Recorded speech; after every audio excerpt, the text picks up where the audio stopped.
নমস্কার, দেখছেন কলকাতা টিভি। সঙ্গে রয়েছে আমি স্বর্ণালী। শুরু করছি গুড মর্নিং কলকাতা। আর গুড মর্নিং কলকাতায় স্বর্ণালীর সঙ্গে রয়েছে আমি অভিক। শুধু পুজোর সময় নয়, বিয়ে বাড়ি থেকে সাংস্কৃতিক অনুষ্ঠান, লেজার লাইট ব্যবহার হচ্ছে যত্রতত্র। অনিয়ন্ত্রিত লেজার লাইট ব্যবহারের ফলে দমদম বিমানবন্দরে অবতরণ করার সময় সমস্যায় পড়ছে বিমান। সমস্যার সমাধানে রাজ্যের পুর দফতরের দ্বারস্থ হলো বিমানবন্দর কর্তৃপক্ষ। লেজার আলোর ছটায় দিকভ্রষ্ট হয়ে যান বিমানের চালকরা, ফলে বিমান অবতরণে সমস্যায় পড়েন তারা। অতি সম্প্রতি দুর্ঘটনায় পড়তে পড়তে বেঁচেছে কলকাতা বিমানবন্দরে অবতরণরত দুটি বিমান। বড়সড় বিপদ ঘটে যাওয়ার আগে রাজ্য প্রশাসনের শরণাপন্ন হল বিমানবন্দর কর্তৃপক্ষ। বিমানবন্দর সংলগ্ন থানাগুলিতে জারি করা হলো 144 ধারা। পুরসভার কড়া পদক্ষেপ ছাড়া লেজার লাইট বন্ধ করা যাবে না বলে দাবি পুলিশের। আর তাই এয়ারপোর্ট সংলগ্ন এলাকায় যে কোনো রকম অনুষ্ঠানে লেজার শো বন্ধে কড়া পদক্ষেপের কথা ভাবছে পুর কর্তৃপক্ষ। এর আগেও লেজার লাইট বন্ধে আইনি পদক্ষেপ নিয়েছিল পুরসভা। শুরু হয়েছিল সচেতনতামূলক প্রচারও। তবে দেদার লেজার লাইটের ব্যবহার বন্ধ হয়নি। পরপর বিমান চালকদের অভিযোগ পেয়ে ফের একবার উঠে পড়ে লেগেছে বিমানবন্দর কর্তৃপক্ষ। জানানো হয়েছে পুরসভা এবং পুলিশেও। পুরসভার তরফে লেজার লাইট বন্ধে নতুন করে প্রচারের কথা ভাবা হচ্ছে বলে দমদম পুরসভা সূত্রে খবর। সুমন শিকদারের রিপোর্ট, কলকাতা টিভি। সীমান্তে একাধিক খুনে অভিযুক্ত নাবালক গ্রেফতার। আদালতের নির্দেশে অভিযুক্ত নাবালককে সামনে রেখে ম্যাজিস্ট্রেটকে সাক্ষী রেখে মাটি থেকে তোলা হলো মৃত নাবালকের দেহ। অভিযুক্তের ফাঁসির দাবি মৃতের পরিবার সহ গ্রামবাসীদের। কখনো বাথরুমের দরজা বন্ধ করে, আবার কখনো গাড়ি চাপা দিয়ে, কখনো আবার শ্বাসরোধ করে খুনের অভিযোগ। গ্রেফতার বছর 15 নাবালক। বসিরহাট মহকুমার শাকচুড়ে বাগুন্ডি গ্রাম পঞ্চায়েতের হরিহরপুর গ্রামের ঘটনা। আদালতের নির্দেশে অভিযুক্ত নাবালককে সামনে রেখে ম্যাজিস্ট্রেটকে সাক্ষী রেখে মাটি থেকে তোলা হলো মৃত নাবালকের দেহ। ঠিক কি হয়েছিল? স্থানীয় সূত্রে জানা গেছে 29 এপ্রিল সকাল 10:30 নাগাদ বছর 14 নাবালক ও অভিযুক্ত নাবালক দুজন খেলতে বেরোয় হরিহরপুর গ্রামে।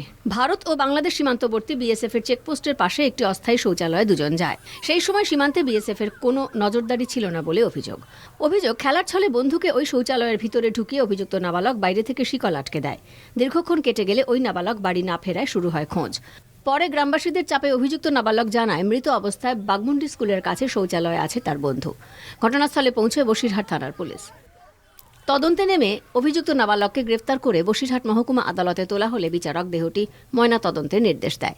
এদিন ম্যাজিস্ট্রেটকে সামনে রেখে মাটি খুঁড়ে দেহটি তোলা হয়। ময়না তদন্তের পর জানা যাবে আসল রহস্য। অভিযুক্ত নাবালকের উপযুক্ত শাস্তি ও ফাঁসির দাবি জানিয়েছে গ্রামবাসীরা। ও মার্ডার করার জন্য ওখানে নিয়ে গেছে, ওই মার্ডার করেছে, আব্দুল রহিদ মার্ডার করে দিয়েছে। আরও এর আগে 1.5 বছর আগে একটা আমার চাস্তো বোনের ছেলেকে পুকুরে ফেলে দিয়ে সেখানেও তাকে মার্ডার করেছে, মেরে দিয়েছে সেই ছেলেটাকে। তার কিছুদিন পরে একটা ছেলেকে সাইকেলে চাপা দিয়ে তাকে হাত টাতগুলো ভেঙে দিয়েছে। এইভাবে ও মার্ডার করেই যাচ্ছে। আমরা চাইছি ওর ফাঁসি হোক। এতগুলোকে মারছে, ওকে বাঁচিয়ে রাখলে আরও 10 জনকে ও মারবে। ভাবছি ওকে ফাঁসি দেওয়া হোক। এরকম ছেলে এর আগেও শুনছি, ওই বাচ্চাটার সাথে যখন আর এই যে বাচ্চাটা মারা গেছে, এই বাচ্চাটার মা তো একদম পুরো পাগল হয়ে গেছে, কখন হাসছে কখন কাঁদছে। এখন অভিযুক্তের শাস্তির দিকে তাকিয়ে মৃতের পরিবার সহ গ্রামবাসীরা। কিন্তু কেন এই কাজ করলো সে, কোন মোটিভ এর পিছনে, জানতে তদন্তে পুলিশ। বসিরহাট থেকে সঞ্জিত চক্রবর্তীর রিপোর্ট, কলকাতা টিভি। সকালে তাপস রায়ের প্রশংসা, বিকেলে অপসারণ। ভোট আবহে বঙ্গ রাজনীতির কেন্দ্রে কুণাল ঘোষ। মুখপাত্র পদ আগেই গেছে, এবার সাধারণ সম্পাদক পদ থেকেও অপসারিত কুণাল। যা বলেছি তার মধ্যে দোষ কোথায়? তাপস রায়ের সঙ্গে কি মারামারি করব? তৃণমূলের সৈনিক ও সাধারণ কর্মী হিসেবেই কাজ করব। পদ হারিয়ে অকপট কুণাল ঘোষ। সকালে প্রশংসা, বিকেলে অপসারণ। সাধারণ সম্পাদক পদ থেকেও অপসারিত কুণাল ঘোষ। সৈনিক ও সাধারণ কর্মী হিসেবেই কাজ করব। মঙ্গলবার সকালে একটি ক্লাবের আমন্ত্রণে গিয়েছিলেন কুণাল ঘোষ। সেখানে মঞ্চে ছিলেন তাপস রায়ও। বিজেপির কলকাতা উত্তরের প্রার্থীর প্রশংসা করেন কুণাল। বলেন তাপস রায় ভালো লোক, দক্ষ সংগঠক। যদি হঠাৎ কারুর সঙ্গে কোনো ব্লাড ডোনেশনের অনুষ্ঠানে দেখা হয়ে যায়, যাকে আমি নিজেই শতবার রিকোয়েস্ট করেছি দল না ছাড়তে, তো ফলে তার সঙ্গে একটা অরাজনৈতিক মঞ্চ, সেখানেও আমি কিন্তু তাপস রায় ভালো নেতা, ভালো জনপ্রতিনিধি, কিন্তু রাজনৈতিকভাবে তিনি অন্য দলে গিয়েছেন। ফলে নীতিগত লড়াই। এবং আমাদের প্রার্থী সুদীপ বন্দ্যোপাধ্যায়, আমার ভিডিও দেখুন, সুদীপ বন্দ্যোপাধ্যায়ের নাম আমার মুখে উচ্চারণ আছে। তো ফলে এখন কার কি হঠাৎ মনে হচ্ছে তাদের ব্যাপার। তাপস রায়ও কুণালের পাশেই দাঁড়ান, বলেন কুণালকে অনেকদিন থেকেই চিনি, ভালো ছেলে। এবং কুণাল তো ওর দলের কথাও তো বারবার বলেছে ওখানে, আমার তো কোনোটাই সেরকম কিছু মনে হয়নি। আমি ওখানে থাকলে যদি কেউ অন্য কারোর প্রশংসা করতো আমার কিছু যেতে আসতো না। এটাতে সংকীর্ণতাকেই লিফট করানো হচ্ছে, প্রমোট করানো হচ্ছে, এইটুকুনি আমি বলতে পারি। সকালে তাপস রায়ের সঙ্গে মঞ্চে, বিকেলে তৃণমূলের বিবৃতি। সাধারণ সম্পাদকের পদ থেকে ইস্তফাপত্র পাঠিয়েছিলেন আগেই, তা গ্রহণ করে দলীয় পদ থেকে কুণালকে সরিয়ে দিল তৃণমূল।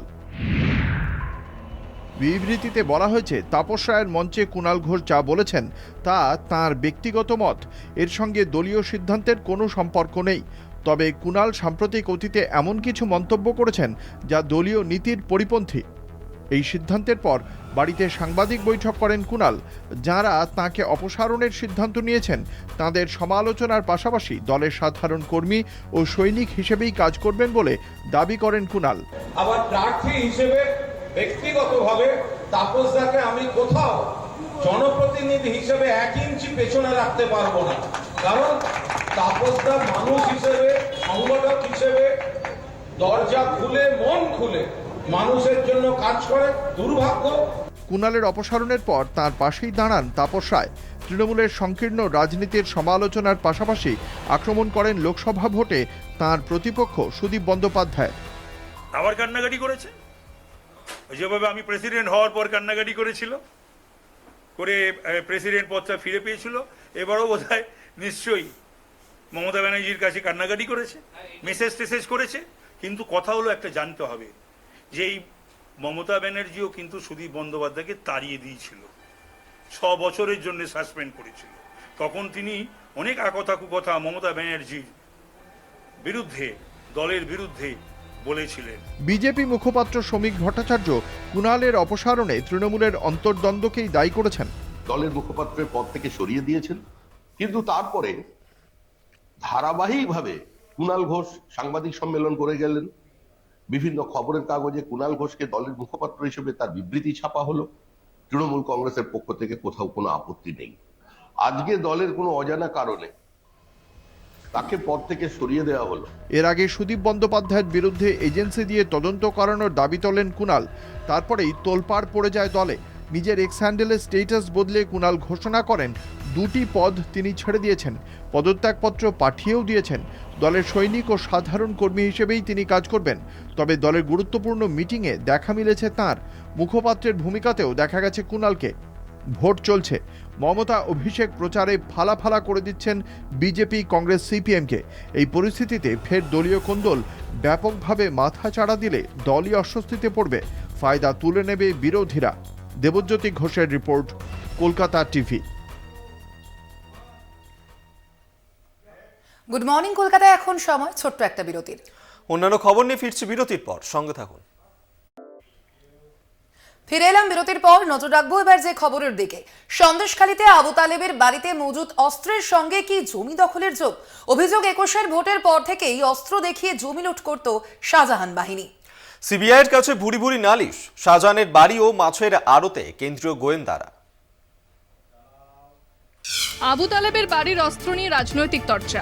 এই আগ্নেয়াস্ত্র দেখেই কি জমি লুট?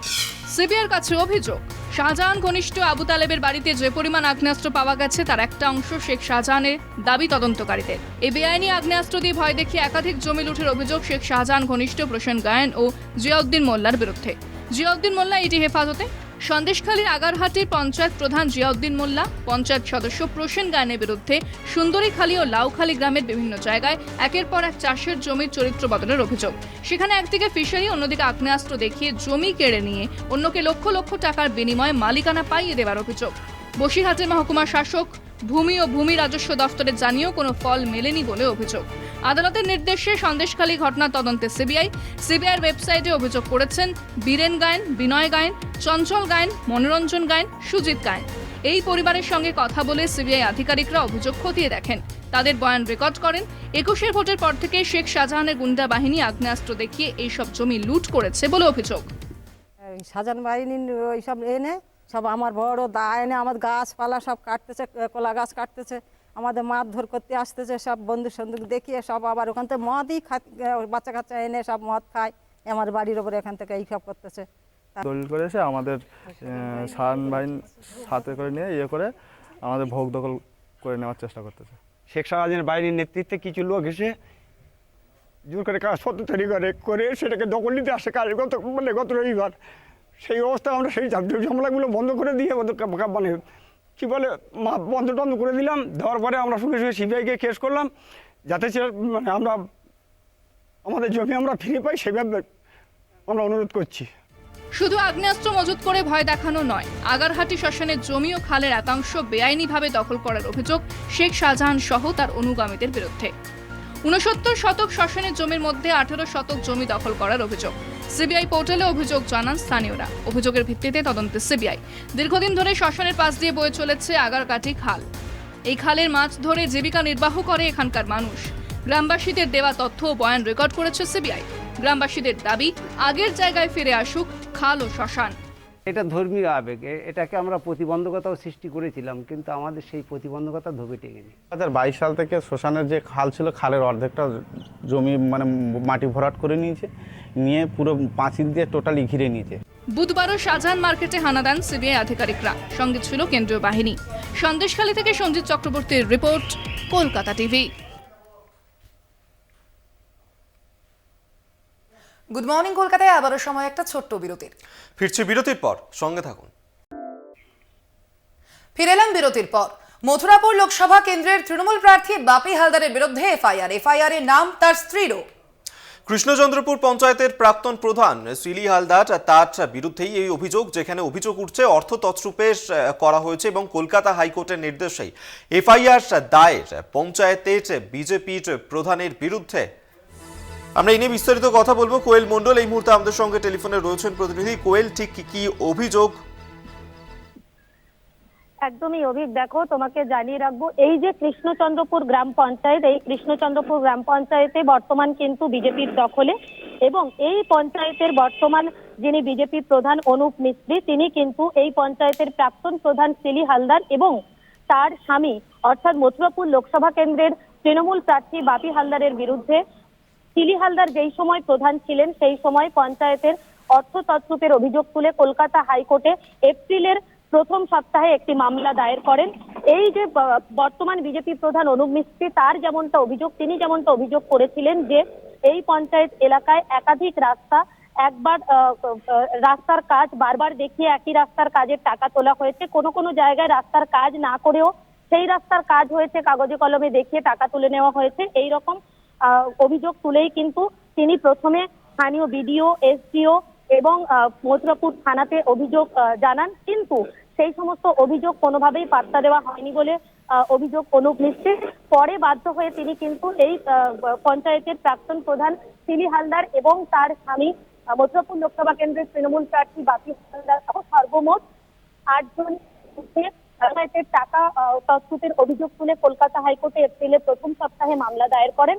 এবং গত এপ্রিলের এই যে 12 তারিখ, এপ্রিলের গত 12 তারিখে কলকাতা হাইকোর্টের তরফে কেন অভিযোগ পাওয়ার পরেও মথুরাপুর থানার ওসি কেন এফআইআর নিলেন না, সেই বিষয়ে কিন্তু মথুরাপুর থানার ওসিকে শোকজ করা হয় কলকাতা হাইকোর্টের তরফে। এবং যেমনটা এই মুহূর্তে পরিস্থিতি তৈরি হয়েছে, এই মুহূর্তে কিন্তু কলকাতা হাইকোর্টের নির্দেশ পাওয়ার পর বর্তমান বিজেপি প্রধান অনুপ মিস্ত্রির অভিযোগের ভিত্তিতে মথুরাপুর থানা একটি এফআইআর স্টার্ট করে।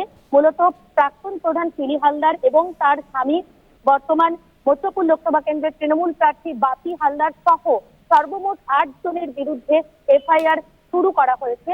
এখন দেখার বিষয় এই তদন্ত ঠিক কতদূর এগোয়। বর্তমান বিজেপি প্রধান অনুপ মিস্ত্রি তিনি যেমনটা অভিযোগ করছেন এবং যেমনটা দাবি জানাচ্ছেন যে সঠিক তদন্ত হোক, তদন্ত ঠিক কোন পর্যায়ে এগোয়। স্বাভাবিকভাবে এফআইআর এ যেহেতু তৃণমূল প্রার্থী বাপি হালদারের নাম রয়েছে, একেবারে আপাতত ধন্যবাদ কোয়েল তোমায়। কোয়েল মণ্ডল এতক্ষণ আমাদের সঙ্গে টেলিফোনে ছিলেন প্রতিনিধি।